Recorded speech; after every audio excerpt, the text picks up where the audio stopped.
Ok, buenas noches, señoritas. Buenas noches, profesor. Buenas noches con todos. Ya. Activen sus cámaras, por Buenas favor. noches. ¿Qué tal? ¿Cómo están? Activen sus cámaras, por favor.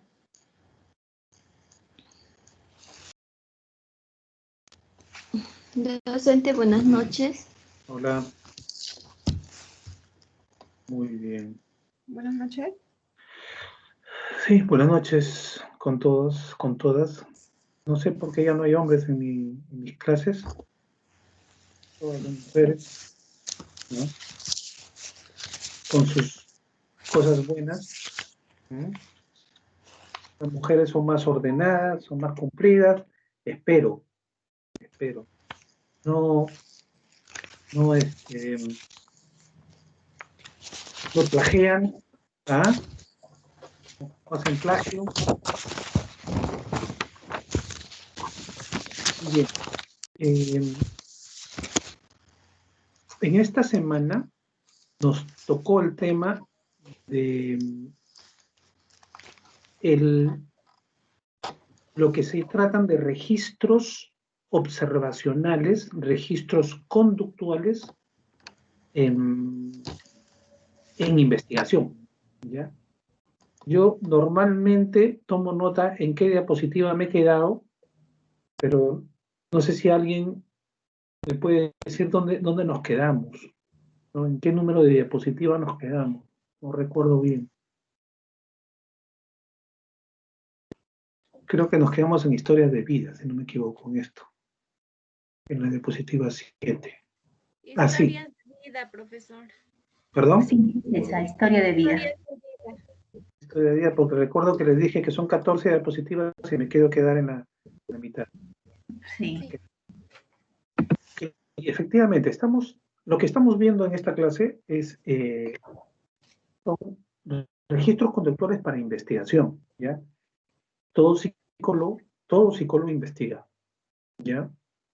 Debe contribuir con una investigación. Por ejemplo, estás en un colegio y tienes una prueba psicológica o tienes un caso que debes registrar y que de repente de ahí puede salir un artículo científico, una tesis, pues ese registro de observación debe ser un registro controlado. Ya hemos hablado que controlado implica que debemos contemplar todas las variables que están interviniendo y controlarlas, que no se nos escapen de las manos, pero sobre todo controlado quiere decir que no intervengan variables que no estamos controlando, ¿ya?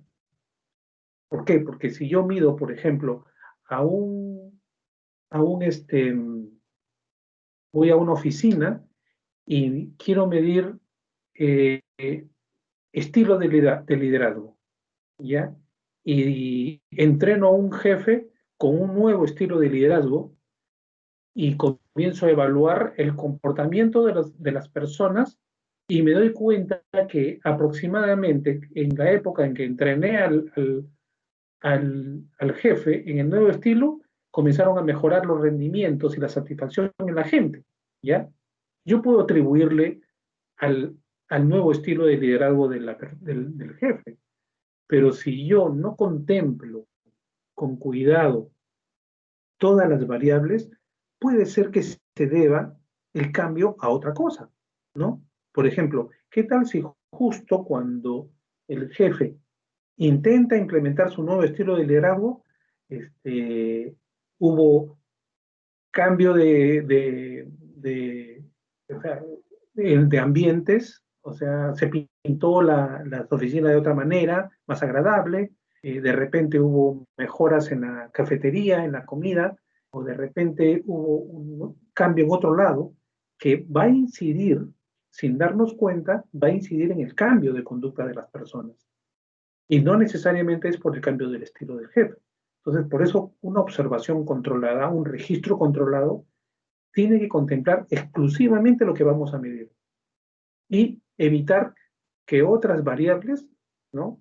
Para eso se planifica, pues como siempre hemos dicho, se planifica, ¿no? La metodología de trabajo evitar que otro tipo de variable intervenga y pueda contaminar, entre comillas se dice contaminar, los resultados, porque no estaríamos midiendo realmente el concepto que estamos midiendo. Por eso les dije que, por ejemplo, cuando estamos observando a un niño, es bueno observarlo de repente en una sala GESEL o en situaciones de juego donde no tengan otras variables que intervengan. Por ejemplo, la familia, los hermanos, ¿no?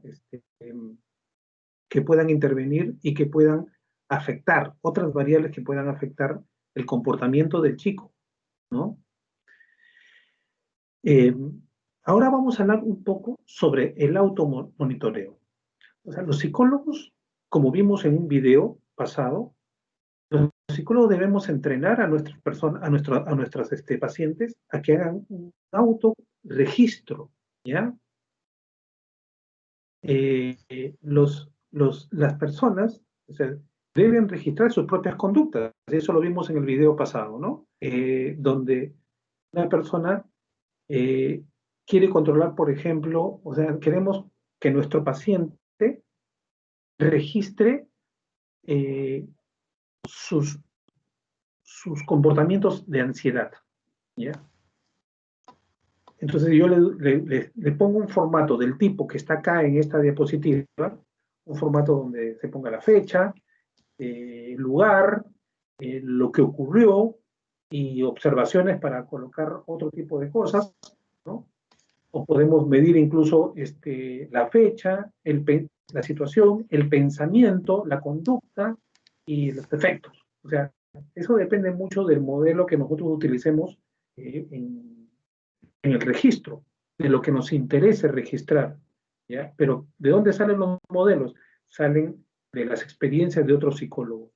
Ustedes entran a internet y ponen formatos para registro observacional o automonitoreo de ansiedad y ustedes van a encontrar muchos formatos. Pueden agarrar el que más se adapte a lo que ustedes quieren registrar. Entonces, se le entrena a la persona que cada vez que aparezca la sensación de ansiedad, entonces debe registrar en el momento, es preferible.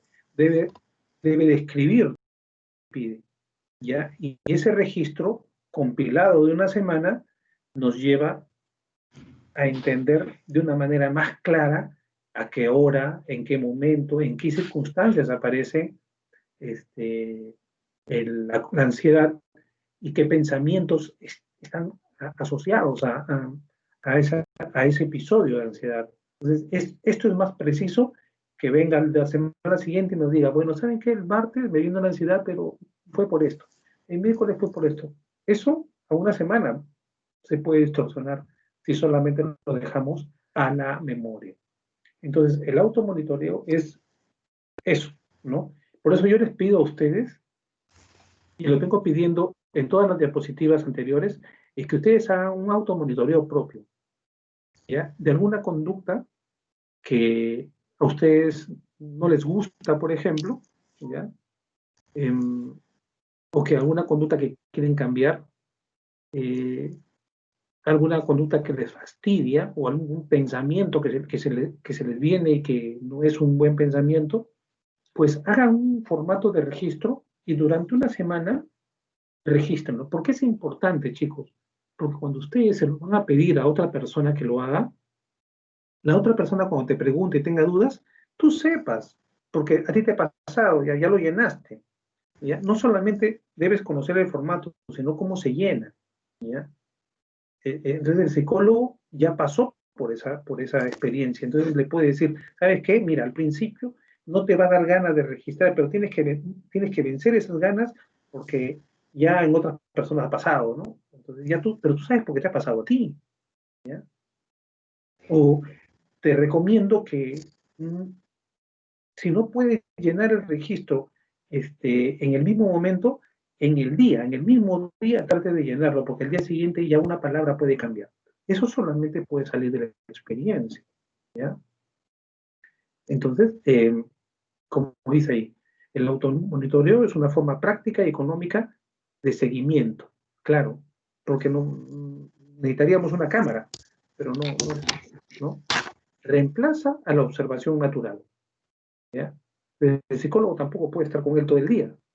La reemplaza a la observación natural. Los individuos observan y registran sus propias conductas, pensamientos y emociones. ¿Sí? Ahí por lo menos tienes tres cosas: conductas, pensamientos y emociones. ¿Ya? Cada vez que aparece la ansiedad, por ejemplo, ¿no? Se pide a los clientes que lleven registros o diarios conductuales durante cierto periodo de tiempo. ¿Ya? De repente es una semana, de repente quiere ser más profundo, en un mes, ¿no? Para tener consistencia, ¿no?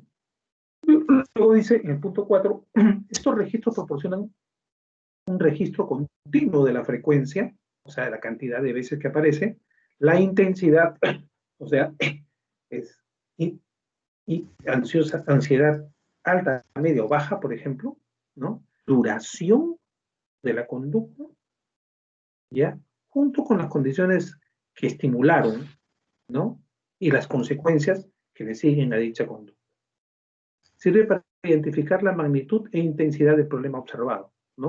O sea, ahí vemos claramente cuál es la magnitud, el tamaño, el poder de esa conducta observada.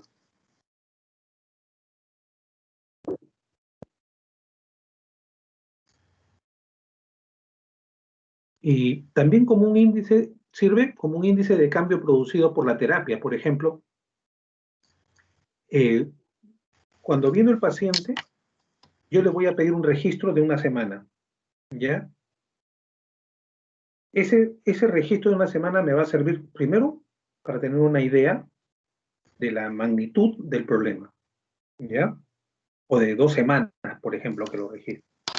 Pero no solamente me va a permitir tener una magnitud del problema, me va a dar una idea exacta de cómo llegó, ¿ya? Y luego, después de la terapia, yo le vuelvo a hacer un registro de 2 semanas, ¿ya? Una vez que yo vea que la terapia ha avanzado bastante, y comparo los resultados. Comparo frecuencia, comparo intensidad, comparo magnitud, y vemos si realmente ha bajado. Esa es una manera objetiva, ¿ya? De saber y de conocer y de demostrar que la terapia ha tenido efecto, ¿ya? Con estos registros, los clientes pueden tomar conciencia de conexiones entre estímulos ambientales, la conducta y sus consecuencias, ¿ya? Entonces, o sea, cada vez que ellos están registrando, se van a dar cuenta de, oye, que la ansiedad aparece justo cuando está este pensamiento, o cuando estoy en tal situación, o cuando estoy con tal persona, ¿no? Al registrarlo se van dando cuenta. Entonces, esa toma de conciencia es muy importante para la terapia, ¿ya? Como desventaja de este tipo de registro, puede ser que la información es poco precisa, ¿ya? La resistencia, o sea, ¿es poco precisa en qué sentido? De que la descripción, o sea, es descripción, no es cantidades, ¿no? Pero tiene sus bemoles, o sea, ¿no? Ventajas y desventajas. La resistencia de la persona a escribir, por ejemplo. La falta de disciplina del paciente. Hay muchas veces el problema de la falta de disciplina, ¿no? De orden. Entonces, siempre dice, a ver, lo voy a escribir más tarde. Se olvida, ya no registra. Y cuando no se registra una conducta, ya el registro está viciado. El registro, el autorregistro es efectivo como agente de cambio, ¿ya? Siempre y cuando se combine con un programa amplio y efectivo de una terapia, ¿ya? Entonces, vamos midiendo de acuerdo a cómo va avanzando la terapia, ¿ya? Y nos va indicando si es que vamos ganando, vamos avanzando en este tipo de mejora, ¿no? Y hay otros tipos de registro, que son los registros llamados mecánicos. Son una serie de instrumentos que pueden ayudar a registrar datos con gran precisión, ¿ya? En algunos casos con pruebas fotográficas. Es mejor todavía la grabación en video, ¿ya? Las grabaciones en audio también, ¿ya? Nos permiten tener registros o autorregistros fidedignos de lo que estamos encontrando, ¿sí? Dependiendo del problema, ¿no? Y acá, por eso, les pongo, fíjense, ¿ya? Un psicólogo clínico entiende mejor el trabajo con pacientes cuando se somete a evaluación o autoevaluación personal y cuando aplica en sí mismo los principales instrumentos con los que trabaja. En este caso, te invitamos a efectuar el autorregistro de una autoobservación, ¿ya? Mecanismo que muchas veces solicitamos a nuestros pacientes, con respecto a alguna conducta o hábito que desees cambiar. ¿Ya? Para ello debes revisar la página 82 de la lectura que indicamos a continuación, que está acá. Solamente tienen que hacerle clic. Además, busca en internet un modelo de ficha de autorregistro de conductas y haz un seguimiento de una semana de esa conducta que quieres cambiar o que crees que está mal, ¿ya? Que no estaría bien, ¿ya? Yo te recomiendo encarecidamente que lo hagas, estimado alumno o alumna, porque no hay otra manera de ayudar a los pacientes de una manera más efectiva cuando nosotros hemos caminado lo que ellos van a caminar, ¿ya? Quiero ver, no sé si hay una pregunta hasta acá. Sí, Beatriz, estoy escuchando. Sí, más que una pregunta, es una situación que me pasó ya hace 3 semanas. Bueno, conocí a la familia, está compuesta por papá, mamá, una señorita ya de 18 años, un niño de 11 y un niño de 2 años. Ya hace 4 años yo frecuentaba, o hace 3, frecuentaba la casa por requerimiento de los papás porque quería que les ayude a su hijita a que pueda postular al COAR. Recuerdo bien eso. Pero conociéndola, la niña era tímida, muy, muy cohibida, diría yo, pero tenía un potencial cognitivo muy interesante. Logró ingresar al COAR y ahora está estudiando en la PUC. Ah, qué interesante. Sí, eso es lo más bonito. Pero el otro lado, o sea, no quiero ser grosera al decir que mi intuición funciona muy bien. Esa vez para la preparación de la señorita, notaba algo muy extraño en la niña. Era niña, vos tenía 12 años del COAR. Su estado emocional no era estable y le sugería a la mamá, pues, por lo menos que vaya a visitar a un profesional en salud mental. Terminó la preparación, todo eso, yo ya no más frecuente porque logró el ingreso al COAR. Pero ahora sucede que hace 3 semanas, hace un mes me llama, mamá, papá, y ya pues voy a casa, a su casa, y sabe que sinceramente, doctor, no sabía yo qué hacer porque se pusieron a llorar. La mamá se puso a llorar, el papá también, y me dice, pues, sabe que ha sucedido que mi hijo ha sido, su niño de 8 años, dice, ha sido abusado, sufrió tocamientos, ¿ya? Y por tal razón el niño pues ya tiene una conducta, no normal ya, porque incluso intentó suicidarse, dice. Entonces, eso ha pasado a los 8 años. ¿Cuántos años? 8, 9, 10, 11, ya tiene 12 años, 11 añitos, 3 años que ya no lo visité. Entonces, lo único que me he limitado pues a decir, ¿no? O sea, tratar de escucharles porque en sí era penoso verlos a los dos llorar, ¿ya? Había un sentimiento de culpa muy fuerte. Conversé una semana, estaba frecuentando, el fin era acompañarlos, hablarles, conversarles, ¿no? Y entonces que podían recapitular su vida y etcétera. No pasa una semana, doctor, me vuelve a llamar, pero otra vez llorando. Ya, esta vez ya era una situación bien fea. Regresó la señorita de Lima y me dice, pues la mamá, igual papá llorando, y me dice que la niña también había sufrido, pero esta vez no era tocamientos, ha sido violación a los 4 años. Entonces, mire, con todas las nociones que usted nos brinda, en ese momento me he sentido inútil, ¿no? Entonces, escucharles, en sí estaban destrozados. Lo único que hice fue sugerir, por ejemplo, la visita al psiquiatra al que yo frecuentaba, ¿no? O a psicólogo.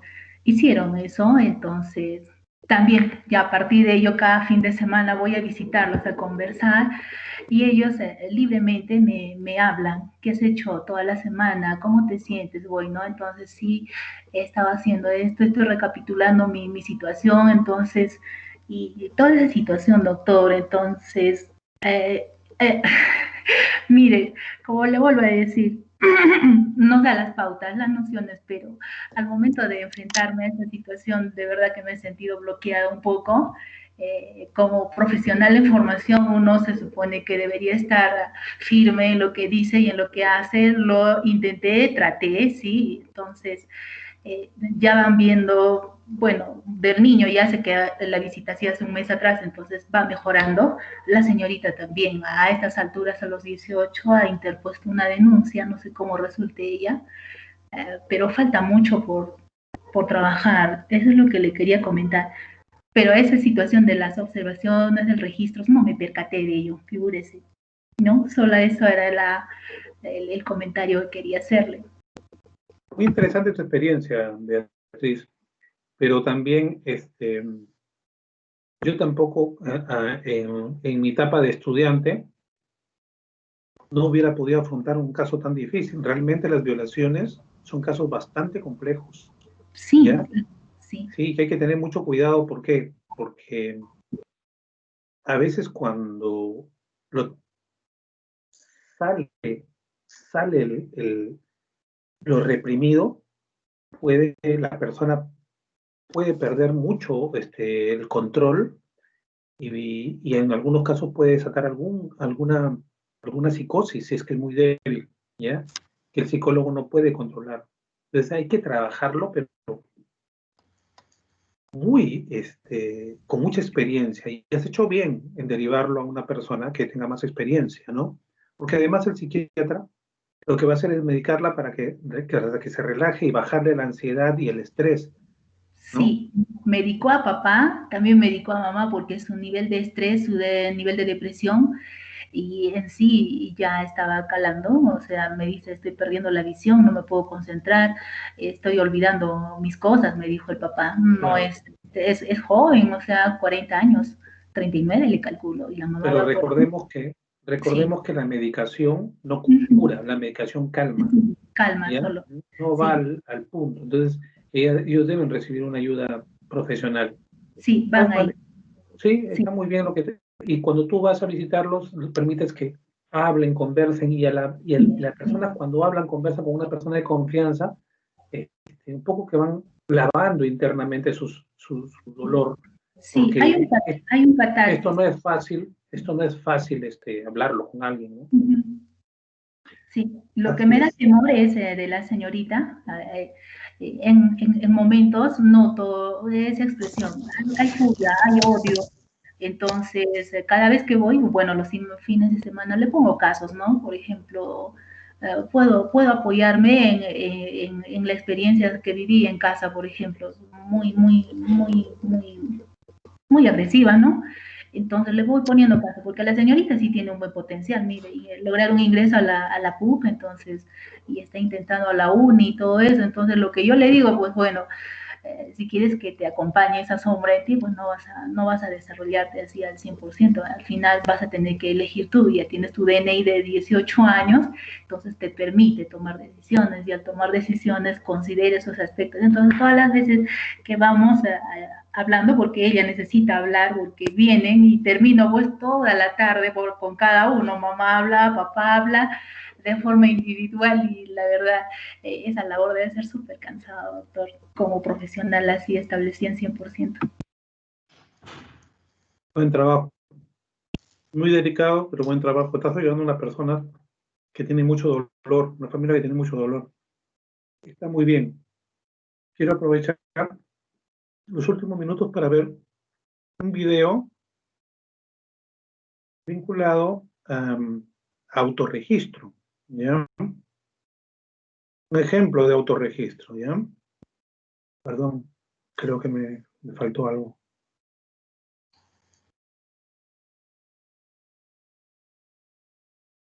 Segundo.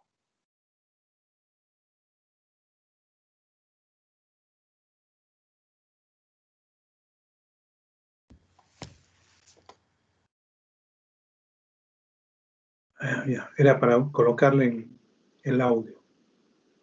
Video de, creo que es 4 o 7 minutos. Continuamos estudiando la respuesta cognitiva de ansiedad. En esta lección 3 vamos a centrarnos en el autorregistro de distorsiones cognitivas o pensamientos negativos. Como hemos visto anteriormente, la cantidad de pensamientos negativos o distorsiones cognitivas que pueden ir asociadas a un estado ansioso puede ser muy variado. Y no en todas las circunstancias se presentan todos los estilos de pensamiento presentados, sino que en cada persona el modo en el que la ansiedad se manifiesta tiene sus propias particularidades. Por lo que a través del método de autorregistro podemos aprender de nosotros mismos y de nuestra propia respuesta de ansiedad a nivel cognitivo. Al igual que anteriormente cuando estudiábamos los síntomas físicos, en todos los casos la presencia de los pensamientos erróneos resultan molestos, desagradables, incluso incontrolables para la persona que los padece. De ese modo, puede resultar complicado ser conscientes de la presencia de tales pensamientos negativos, pues se viven como pensamientos verdaderos y ciertos para la situación ansiógena presente. Por tanto, para trabajar este aspecto tan importante ante la respuesta de ansiedad, hemos de tener una buena metacognición, entendida como la capacidad o la conciencia del propio pensamiento. Este término se presenta como el pensamiento estratégico, para utilizar y regular la propia actividad del aprendizaje y habituarse a reflexionar sobre el propio conocimiento, de modo que nos invita a reflexionar sobre nuestro propio pensamiento y, por tanto, sobre nuestros pensamientos negativos o distorsiones cognitivas. Para el manejo de los cambios cognitivos producidos por la ansiedad, volveremos a utilizar la tarea de autorregistro, en donde anotaremos los pensamientos que identifiquemos en nosotros como interferidores y generadores de ansiedad para poder trabajar sobre ellos. Para ello, hemos de empezar sabiendo que es una tarea que requiere práctica y tiempo, pues reflexionar sobre nuestro propio pensamiento y evaluarlo requiere un trabajo consciente por nuestra parte para respuestas inconscientes que se generan en nosotros de un modo automático. De ese modo, para comenzar a trabajar, será necesario que empecemos recordando una situación en la que ante un examen o una exposición de clase sintiésemos ansiedad o sintomatología de la anteriormente presentada. Y rellenaremos el siguiente modelo con toda la información que se requiere del modo más detallado posible.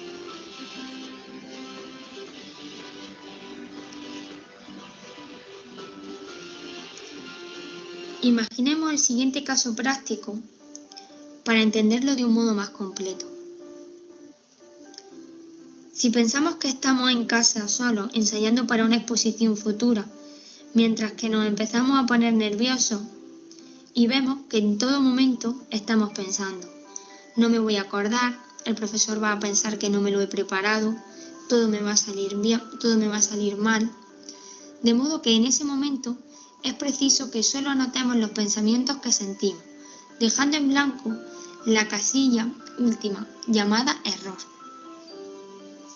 De igual modo, en otro ejemplo, vemos que mientras que estamos en casa estudiando para un examen, empezamos a ponernos nerviosos y nos invade el miedo y el pensamiento de tipo: si no saco este examen, si no lo apruebo, seguro que no soy capaz de aprobar la asignatura, de ese modo no podré superar mi carrera, no podré hacer el máster al que quiero, todo depende de este momento, todo va a salir mal. De nuevo, y al igual que anteriormente, dejaremos la casilla de error vacía que será rellenada más adelante. El objetivo es que cuando te sientas tan nervioso que veas que no puedes controlar tus pensamientos, no caigas en el círculo vicioso de la ansiedad, que se retroalimenta a sí misma. Es decir, si estamos nerviosos ante una tarea que tenemos que desempeñar, como puede ser por ejemplo un examen, mientras nos lo preparamos, esa ansiedad también va a surgir, porque como hemos estudiado anteriormente, la ansiedad tiene una capacidad anticipatoria. De ese modo nos ponemos nerviosos, comenzamos a sentir los síntomas físicos de ansiedad y nuestra respuesta cognitiva se dispara, lo que nos hace aumentar más aún nuestra respuesta fisiológica, y eso a su vez aumenta más y más la ansiedad. Por ello, mientras rellenas el autorregistro de pensamientos, es importante que dejes en blanco el apartado error y que solo cuando estés calmado y haya pasado un espacio temporal de 1 o 2 horas, o hayas cambiado de tarea, o hayas descansado y te sientas mejor, de nuevo retomes la actividad del autorregistro, no antes. De ese modo, esta vez te tocará a ti ser el evaluador. Para ello, lee cada pensamiento y escribe al lado el nombre del error al que corresponde, de los vistos en la lección anterior. De ese modo, evalúa también del 0 al 10 si ese pensamiento es cierto o no, de modo que tendrá una puntuación de 10 si es totalmente cierto o una puntuación de 0 si es totalmente falso. Suele ser habitual que cuando estamos enfadados, nerviosos o tensos, nuestros pensamientos se disparan. Nos parecen totalmente ciertos y seremos capaces de defenderlos por encima de todo. Por ello, es importante dejar pasar tiempo y ver con otra mirada lo que anteriormente pensábamos para ser capaces de darle un juicio más justo y poder evaluarnos a nosotros mismos.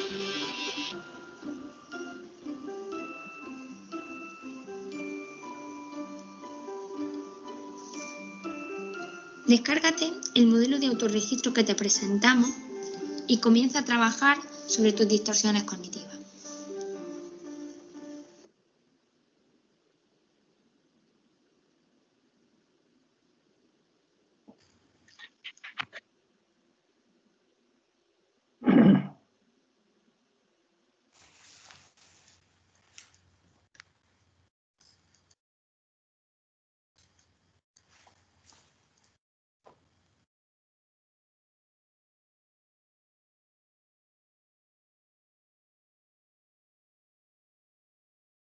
Ok.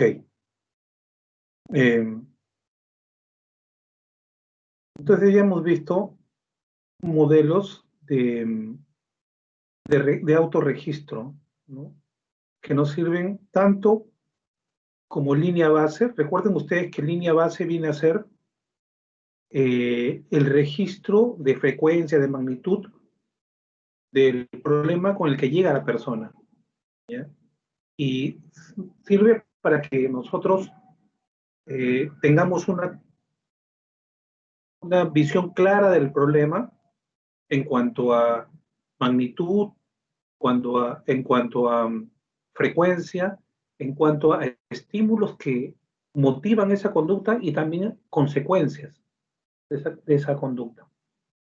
Y ese registro nos sirve también además para ver posteriormente, compararlo con el registro post-terapia, ¿sí? Es importante que nosotros comencemos a trabajar sobre eso, ¿ya? Y como les había mencionado, si queremos ser buenos psicólogos, tenemos que trabajar un autorregistro de aquellas conductas que nosotros tenemos y que nos están trayendo problemas para, de alguna manera, ¿no? Un hábito, algo que nos está complicando, hacer el autorregistro. Y de esa manera vamos a entender mejor a nuestro paciente cuando recomendemos que lo hagan, ¿no? No sé si hay alguna pregunta hasta acá, algún comentario.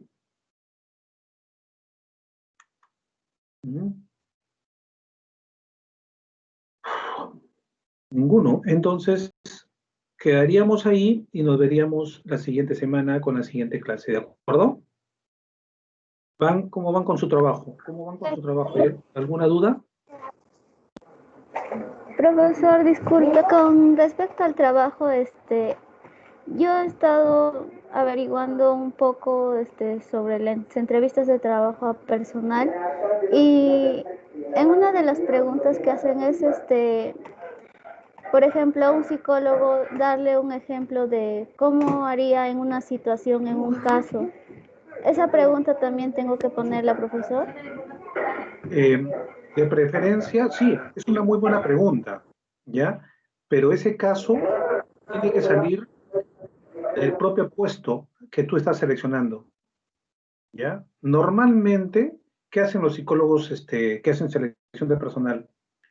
Entrevistan a los que ocupan esos puestos o a los jefes y les piden alguna tarea que comúnmente va a desarrollar la persona que va a ocupar este puesto.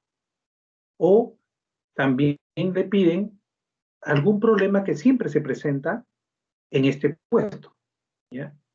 Y eso se utiliza como caso. Y se le cuenta al paciente, se le dice, quisiera saber cuál sería su respuesta o cómo actuaría usted frente a este caso. Recuerden que ese caso lo va a encontrar en el trabajo el evaluado, si es que pasa, si es que cumple todos los requisitos, si es que es seleccionado. Entonces, cómo afronta el caso nos va a dar una idea de cómo esta persona, cuán preparada está para ese puesto, ¿sí? Entonces, cuando tú hagas una pregunta de qué haría en tal caso, tú debes tener las respuestas, las mejores respuestas, para que puedas evaluar, por ejemplo, la respuesta perfecta es tal. Entonces, tiene un puntaje de tanto. La respuesta media sería de tal, un puntaje de tanto. Y la respuesta baja, o la que no sería, tendría un puntaje de tanto. Entonces, la idea es que si vas a preguntar casos, siempre tengas la respuesta alternativa, la respuesta que debería ser. ¿De acuerdo? Ok, profesor, muchas gracias. Genial. ¿Hay alguna otra pregunta, alguna otra consulta que en relación a su trabajo o alguna otra cosa? Docente, Sí. docente, buenas noches, disculpa. Sobre el trabajo académico, mira, sobre las vendas en una... No te escucho bien. ¿Puedes pegarte el micrófono, por favor? ¿Me escucho? Sí, ahora sí. Ya. Lo que yo hago en el trabajo es donde una tienda, microempresa, venta de electrónica. Entonces, lo que yo debo hacer es seleccionar a una persona de esa actividad y hacer preguntas. ¿Solo eso es el trabajo académico? No te logro escucharme. Parece que alejaras el micrófono o te alejaras del micrófono. Pégalo bien a tu boca, por favor. No, sino que este conectado en el laptop, no vaya. ¿Cómo? Este conectado en el laptop, no tengo micrófono externo. No puedes ponerte el micrófono, o sea, en tu computadora, en tu laptop o en tu teléfono, el micrófono de tu teléfono.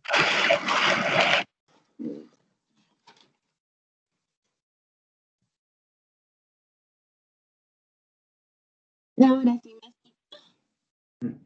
Igual. Acércate al micro, por favor. Ahora, Ahora mejor. ya. Le decía, sobre el trabajo que hago yo cuando un vendedor, una microempresa, donde yo voy a seleccionar los perfiles, todo eso. Si tiene celular cerca, que lo aleje. No se te escucha muy claro, Elizabeth. Escríbelo, ¿ya? Ya. Mientras escribe Elizabeth, ¿hay alguna otra consulta con respecto a su trabajo, con respecto a su avance?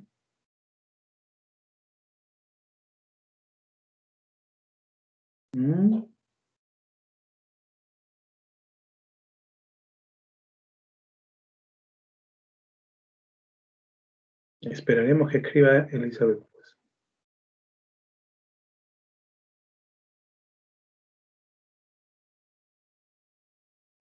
Bueno, profesor, buenas noches compañeros.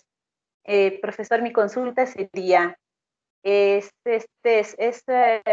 factible para este trabajo hacer una entrevista de personal que voy a contratar para mi empresa o tiene que ser otra empresa? No, que aproveche la situación más real que haya, ¿ya? Así que aprovecha pues la selección para la empresa que tú vas a contratar. Es una excelente oportunidad. Busca grabarlo, ¿no? La grabación, perdón, profesor, disculpe que le interrumpa. ¿Esto tengo que colgarlo en YouTube? Un resumen, sí. ¿Ya? ¿De acuerdo? En realidad, la grabación, y eso es una buena oportunidad la que me da tu compañera, la grabación debe ser una explicación de lo que hiciste, ¿ya? O sea, que explica a alguien que no sabe, ¿ya? ¿Qué es lo que has hecho? Todos los detalles, como si yo no conociera nada, ¿ya? Y de modo que tu video pueda verlo cualquiera y pueda entenderlo. O sea, tú tienes que tener una introducción, ¿ya? Si quieres, si puedes hacer, pegarle párrafos o pedazos de tu entrevista para demostrar, porque quiero tener evidencias, y luego las conclusiones del trabajo, ¿no? Básicamente lo que quiero es una exposición, más que un trabajo escrito, ¿ya? Profesor, Bueno, gracias, profesor. Muy bien, sí, profesor, pero yo recuerdo que en la primera clase usted me dijo que quería que grabemos la entrevista y que tenía que ser un video de 20 minutos. claro, eso es lo que estoy diciendo después. Entonces, o sea, grabo la entrevista y solamente selecciono algunas partes nada más y aparte Así es, le agrego algunas especificaciones de mi entrevista. claro, claro, Ah, sí, ya. sí, Ya, profesor. ok. Muy bien, a ver.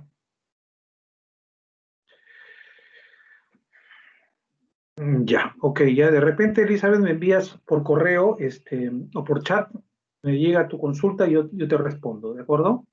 Muy bien. Eso sería todo por hoy. Les doy las gracias por su atención y nos veríamos en la siguiente clase. Muchas gracias, profesor. Buenas noches. Gracias, docente. Buenas noches. A ustedes, Buenas gracias. noches, gracias. Gracias, docente. Buenas noches.